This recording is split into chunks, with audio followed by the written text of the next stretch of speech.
Hello students, welcome to Shweta Yadav Tutorials. Please like and subscribe my channel and hit bell icon for more updates.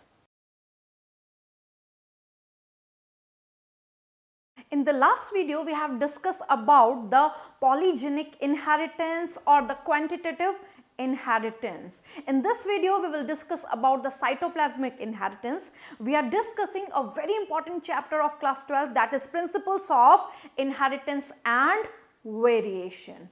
So let's begin with the new topic, that is cytoplasmic inheritance. Up till now, we have only discussed about the inheritance. Now what is exactly inheritance is? Inheritance is the transmission of genetic characters from one generation to another generation. Inheritance का साधारण सा मतलब होता है कि genetic character का एक generation से दूसरे जनरेशन में जाना। तो जिस प्रोसेस से जेनेटिक कैरेक्टर्स जाते हैं, the process by which the genetic characters transfer from one generation to another, that is inheritance. अब अगर हम इनहेरिटेंस की बात करते हैं नॉर्मली, तो हम ये बोलते हैं कि इनहेरिटेंस के लिए जो जिम्मेदार होता है, जो रिस्पॉन्सिबल है, that is nuclear gene. Nucleus में जो मौजूद जीन्स हैं वो इनहेरिटेंस करवाते हैं, यानी कि एक जनरेशन से दूसरे जनरेशन में कैरेक्टर्स को ट्रांसफर करवाते हैं। तो यहाँ पे न्यूक्लियस में जो जीन्स है वो इंपॉर्टेंट है और इनको हम बोलते हैं कैरियो जीन्स। तो कैरियो जीन्स क्या करवा रहे हैं? इनहेरिटेंस करा रहे हैं।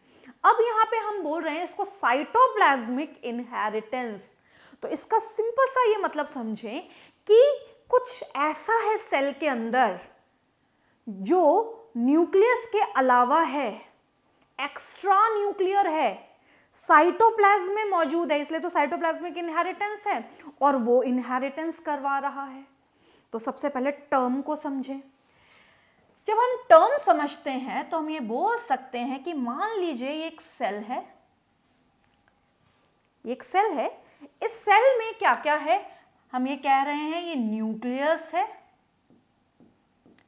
जो कि इनहेरिटेंस करवाता है, जानते हैं हम इस बात को, बट फिलहाल हम बात कर रहे हैं एक्स्ट्रा न्यूक्लियस की, यानी कि न्यूक्लियस के अलावा कुछ और भी ऐसा है।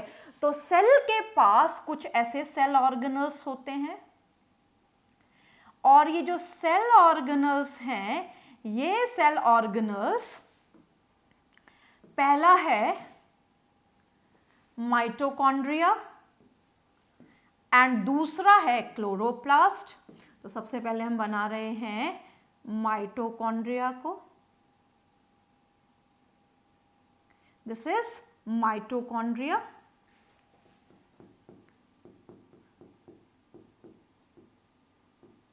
This is mitochondria and one more cell organelle is there and this cell organelle is chloroplast if it is a plant cell. So it is plastid, right? ये प्लास्टिड है और ये माइटोकॉन्ड्रिया है। अब ये दोनों इंपॉर्टेंट क्यों है? Mitochondria and plastids, these are double membranous cell organelle, autonomous cell organelle, self-replicating cell organelle. तो कई बार आपने अपने जूनियर क्लासेस में पढ़ा है why mitochondria and plastids are semi-autonomous.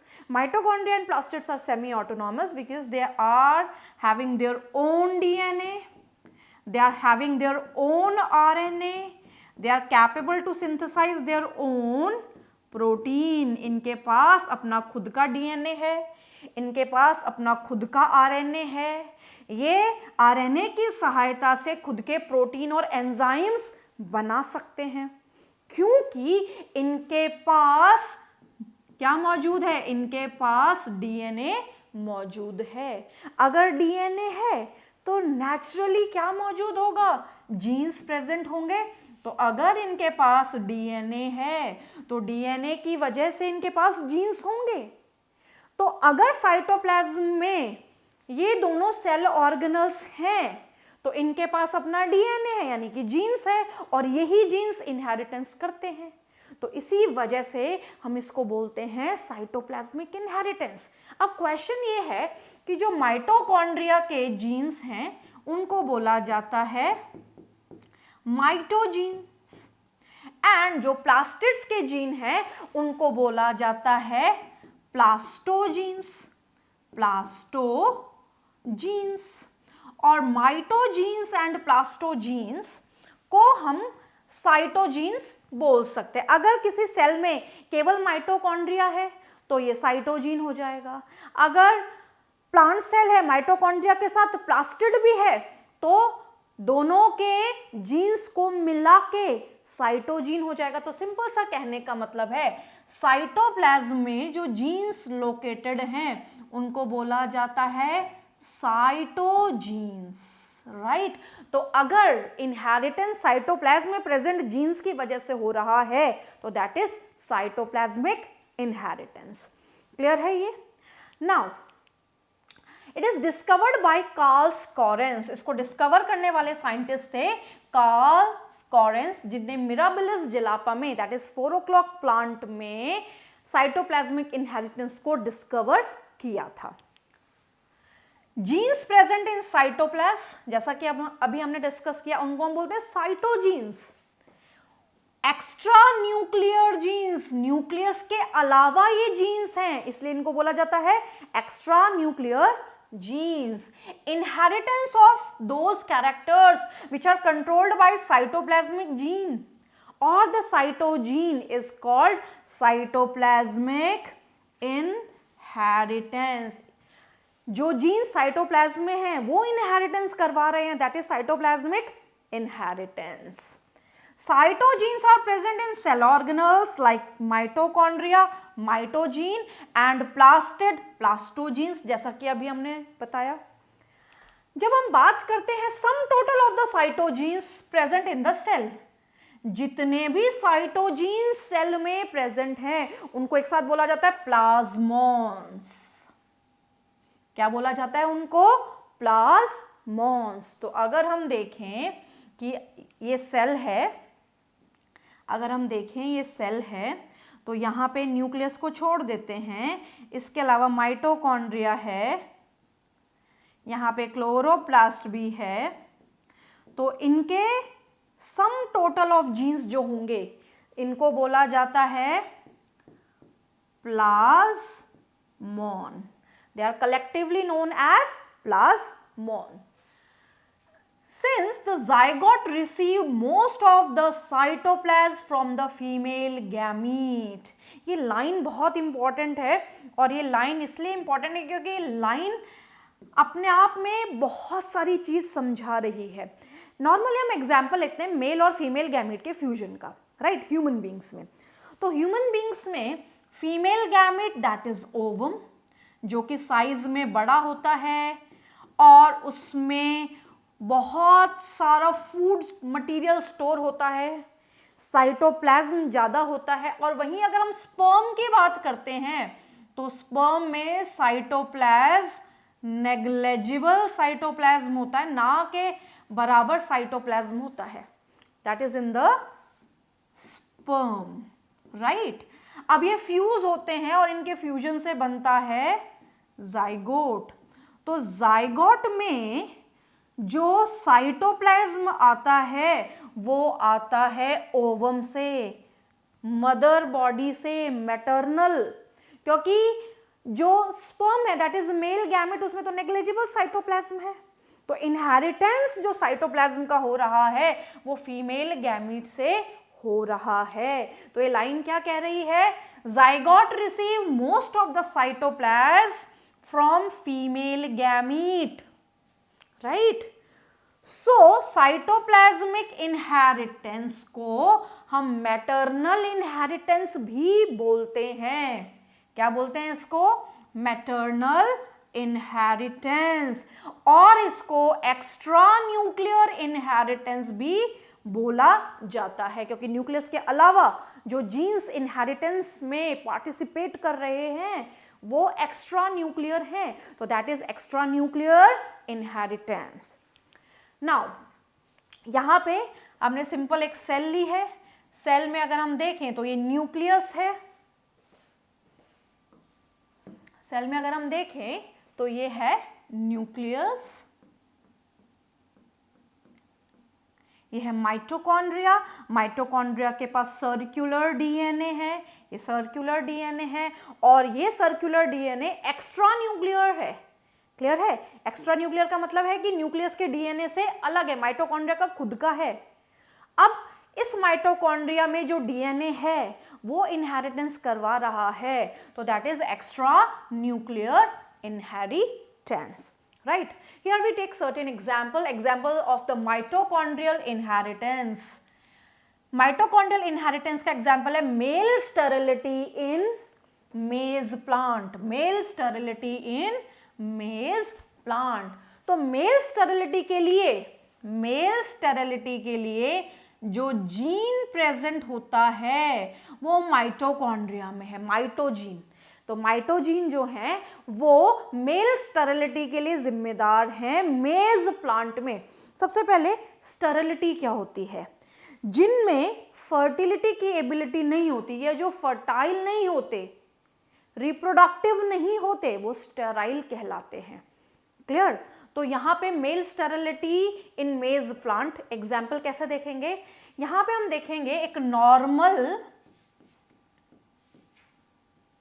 Male plant को क्रॉस कराया फीमेल प्लांट से, फीमेल प्लांट से।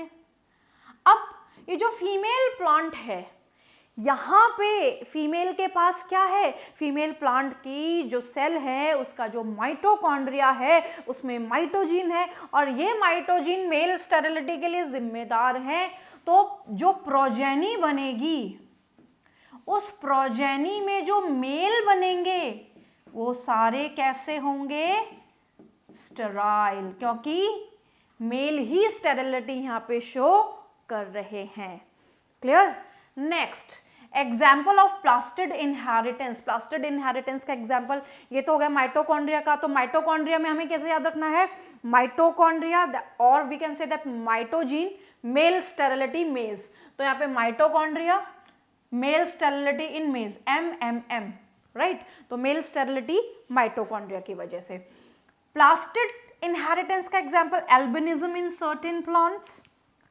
Gene for albinism is found in chloroplast. Albinism का जो जीन होता है वो कहां पे लोकेटेड होता है? क्लोरोप्लास्ट में लोकेटेड होता है, right? And gene for albinism in corn मेज इज लीथल। जो एल्बिनिज्म का जीन होता है कॉर्न में या मक्के में वो लीथल होता है। लीथल का मतलब है कि अगर वर्ड आ जाए लीथल, तो लीथल का मतलब है that cause death of an individual, या प्रोजेनी में डेथ का कारण बनता है। यहाँ पे जो सबसे इंपॉर्टेंट एग्जाम्पल है branch colour, leaf colour in Mirabilis jalapa. यहाँ पे branch colour, leaf colour in Mirabilis jalapa को हम डिस्कस करेंगे। First case of cytoplasmic inheritance to be discovered by Carl Correns. सबसे पहला केस मिराबिलस जलापा में कार्ल कॉरेंस ने डिस्कवर किया था। अब यहाँ पे क्या लिया गया है? यहाँ पे 3 केस लिए गए हैं। ब्रांच कलर इन मिराबिलस जलापा, जो ब्रांच का रंग है, यानी कि जो टहनियों का रंग है मिराबिलस जलापा में, वो टहनियों में 3 स्ट्रेन है, यानी कि 3 रंग हैं टहनियों में। कौन कौन सा रंग है? एक हरा रंग, ग्रीन कलर, एक पेल फीका रंग, और एक वेरिएगेटेड, यानी कि बहुत सारे रंग हो सकते हैं। कहीं वो ग्रीन भी हो सकता है, बहुत लाइट ग्रीन हो सकता है, फीका भी हो सकता है, या कुछ येलोइश टोन में भी हो सकता है। तो यहाँ पे जो ब्रांच, यानी कि जो स्ट्रेन ग्रीन कलर के लिए जिम्मेदार है, या जो ब्रांच ग्रीन कलर के लिए जिम्मेदार है, उसमें ग्रीन पिगमेंट है। That is because of the chloroplast, यानी कि सेल में न्यूक्लियस के अलावा क्या है? क्लोरोप्लास्ट।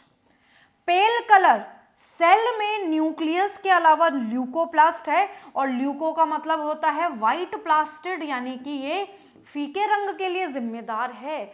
तो यहाँ पे पेल colour because of the leucoplast. chloroplast. And last, variegated due to the presence of both chloroplast, leucoplast, and chromoplast is also there. Chromoplast, right? chromoplast भी यहाँ पे हो सकता है, यानी कि यहाँ पे क्रोमोप्लास्ट भी प्रेजेंट हो सकता है। क्लियर है? तो यहाँ पे 3 रंग की टहनियां जो 3 रंग की पत्तियां बनाएंगी, ग्रीन, पेल एंड वेरिएगेटेड। वेरिएगेटेड में क्या बनेगा इसको हम डिस्कस करेंगे।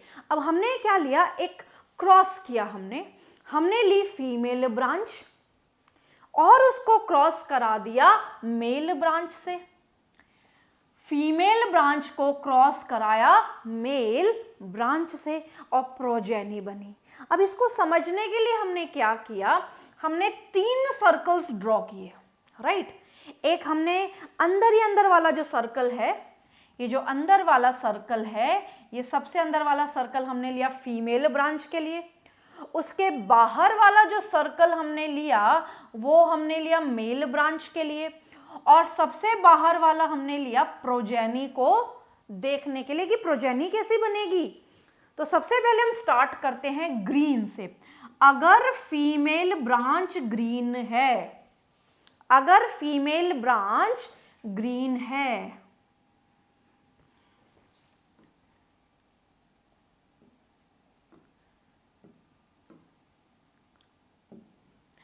अगर फीमेल ब्रांच ग्रीन है और मेल ब्रांच ग्रीन हो सकती है, पेल हो सकती है, वेरिएगेटेड हो सकती है, तो प्रोजेनी कैसी बनेगी? तो अगर फीमेल ब्रांच ग्रीन है तो प्रोजेनी ग्रीन ही बनेगी, क्योंकि ये कैसा इनहेरिटेंस है? मैटरनल इनहेरिटेंस है। और मैटरनल इनहेरिटेंस है तो यहाँ पे मैटरनल जो जीन है वो ग्रीन कलर के लिए जिम्मेदार है, तो प्रोजेनी ग्रीन ब्रांच प्रोड्यूस करेंगी, ग्रीन लीव्स प्रोड्यूस करेंगी। नेक्स्ट केस, पेल। अगर फीमेल ब्रांच पेल स्ट्रेन्ड है, पेल कलर्ड है, मेल कुछ भी हो सकता है, वेरिएगेटेड हो सकता है, पेल हो सकता है एंड ग्रीन हो सकता है, तो प्रोजेनी कैसी बनेगी? यहां पे भी अगर फीमेल पेल है तो प्रोजेनी भी पेल ही बनेगी, क्योंकि मैटरनल इनहेरिटेंस है। अगर यहां पे बोलेंगे कि जो फीमेल है वो क्या प्रोड्यूस करे? पेल, यानी कि पेल किसके लिए? ल्यूकोप्लास्ट की वजह से जो पेल कलर है वो आ रहा है, तो यहां पे वो जीन ही बच्चों में ट्रांसफर हो रहा है, प्रोजेनी में ट्रांसफर हो रहा है। वहीं फीमेल वेरिएगेटेड है, फीमेल वेरिएगेटेड है, क्लियर? मेल यहां पे ग्रीन है, तो क्या होगा? अगर फीमेल वेरिएगेटेड है, मेल ग्रीन है, तो प्रोजेनी ग्रीन भी हो सकती है, पेल भी हो सकती है और वेरिएगेटेड भी हो सकती हैं, तीनों कलर की हो सकती हैं, क्योंकि वेरिएगेटेड में यहां पे तीनों प्लास्टिड्स होंगे, और तीनों प्लास्टिड्स होंगे तो प्रोजेनी में मैटरनल इनहेरिटेंस की वजह से, तीनों प्लास्टिड के इन्फ्लुएंस की वजह से कोई भी कलर आ सकता है। वहां पे ल्यूकोप्लास्ट की वजह से पेल आ सकता है, क्लोरोप्लास्ट की वजह से ग्रीन आ सकता है, और क्रोमो की वजह से कलर्ड आ सकता है, येलो कलर आ सकता है। वहीं अगर फीमेल वेरिएगेटेड है, मेल फिर से पेल है, या फीमेल वेरिएगेटेड है, मेल भी वेरिएगेटेड है, तो प्रोजेनी तीनों कलर में से कोई भी हो सकती है।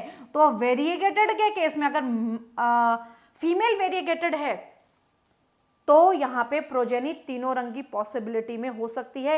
इट में बी ग्रीन, इट में बी पेल ग्रीन, इट में बी वेरिएगेटेड। वेरिएगेटेड का मतलब है green, pale and light yellow, right? So this is a very important and interesting example of the Mirabilis jalapa. Now one more example is there of the paramecium, the kappa particles in the paramecium. तो सबसे पहले हमें कुछ paramecium के बारे में पता होना चाहिए। पैरामीशियम होता क्या? यूनिसेल्ड ऑर्गेनिज्म है। यूनिसेल्ड ऑर्गेनिज्म होने के साथ साथ इसको हम प्रोटोजोन भी बोलते हैं।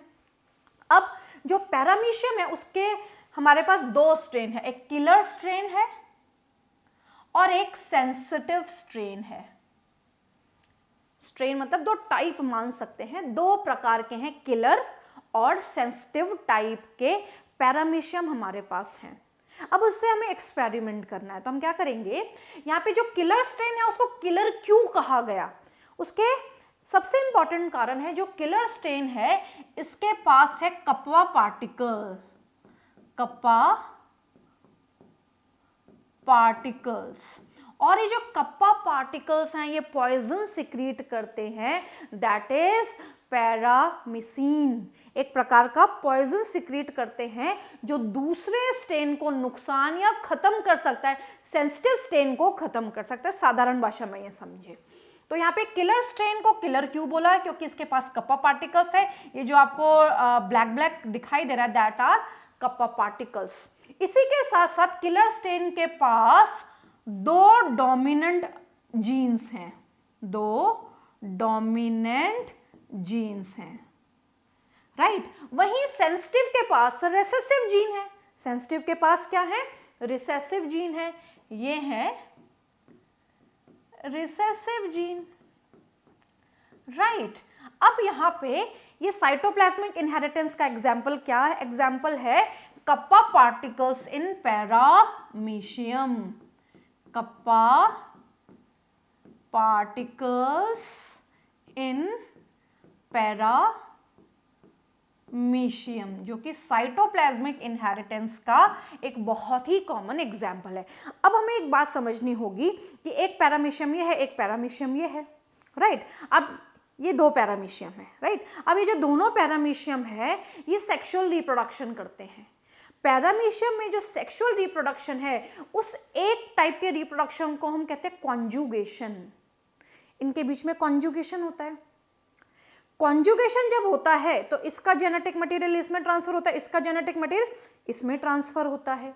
तो यहाँ पे जेनेटिक मटेरियल ट्रांसफर हो, तो सबसे पहले ये इधर देख सकते हैं कि यहाँ पे कॉन्जुगेशन हो रहा है, कॉन्जुगेशन हो रहा है।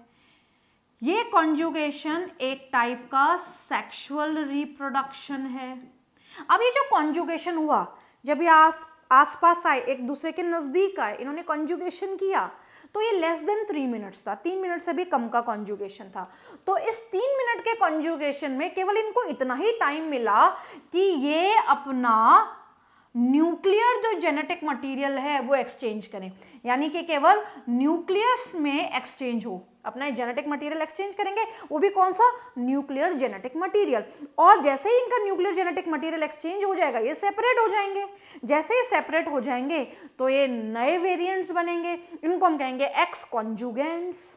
जब ये एक्स कॉन्जुगेंट्स बने तो हमने क्या देखा कि एक किलर स्ट्रेन ही था, एक सेंसिटिव स्ट्रेन ही था, बट यहां पे जो जीन्स थे वो बदले, के और स्मॉल के, यहां पे भी कैपिटल के एंड स्मॉल के, यानी कि यहां पे न्यूक्लियस में केवल बदलाव आया। जो कप्पा पार्टिकल्स हैं उनकी वजह से ये किलर ही रहा, और यहां पे कप्पा पार्टिकल्स नहीं थे तो ये सेंसिटिव ही रहा। अब नेक्स्ट केस देखते हैं। किलर स्ट्रेन और सेंसिटिव स्ट्रेन में फिर से कॉन्जुगेशन हुआ। अब जब ये कॉन्जुगेशन कर रहे हैं तो कॉन्जुगेशन में यहां पे अब क्या हुआ कि न्यूक्लियस का जो भी मटेरियल था, यानी कि जो जेनेटिक मटेरियल था जो न्यूक्लियस में प्रेजेंट था, उसके साथ साथ साइटोप्लाज्मिक एक्सचेंज भी हो रहा है। साइटोप्लाज्म में जो जीन्स प्रेजेंट हैं वो भी एक्सचेंज हो रहे हैं, और जैसे ही जीन्स एक्सचेंज होते हैं तो यहाँ पे किलर स्ट्रेन के पास कप्पा पार्टिकल्स हैं साइटोप्लाज्म में, ये रहे कप्पा पार्टिकल्स, ब्लैक कलर के दिख रहे हैं, राइट। और ये जो कप्पा पार्टिकल्स हैं ये जैसे ही सेंसिटिव स्ट्रेन में जाएंगे, और ये कॉन्जुगेशन 3 मिनट से ज्यादा का होगा, जैसे ही कॉन्जुगेशन 3 मिनट से ज्यादा का हुआ, न्यूक्लियर जेनेटिक मटेरियल चेंज हुआ, साइटोप्लाज्म में जो जीन्स है जेनेटिक मटेरियल था वो एक्सचेंज हुआ, फिर ये सेपरेट हो गए, यहाँ पे फिर से एक्स कॉन्जुगेंट्स बन गए। अब सेंसिटिव बिल्कुल खत्म हुआ, क्योंकि यहाँ पे जो कप्पा पार्टिकल्स थे वो किलर में थे और किलर वाले ने सेंसिटिव वाले को कप्पा पार्टिकल्स दिए। तो जैसे ही किलर वाले ने सेंसिटिव वाले को कप्पा पार्टिकल्स दिए तो सेंसिटिव वाला सेंसिटिव ना होके क्या बन गया, किलर स्ट्रेन बन गया, राइट। क्या बन गया, ये किलर स्ट्रेन। तो दोनों किलर स्ट्रेन बने बिकॉज ऑफ द साइटोप्लाज्म। वहीं अगर हम न्यूक्लियस की वो देखें, अगर इनका जीनोटाइप देखें तो क्या है, कैपिटल के स्मॉल के, यहाँ पे क्या है कैपिटल के स्मॉल के। तो यहाँ पे जो जीनोटाइप है वो यहाँ पे सेम नहीं रहता है, क्लियर है। तो यहाँ पे जो जीनोटाइप है वो न्यूक्लियस का चेंज हो जाता है, बट ये दोनों बनेंगे killer strain he. So this is all about a very interesting topic that is cytoplasmic inheritance.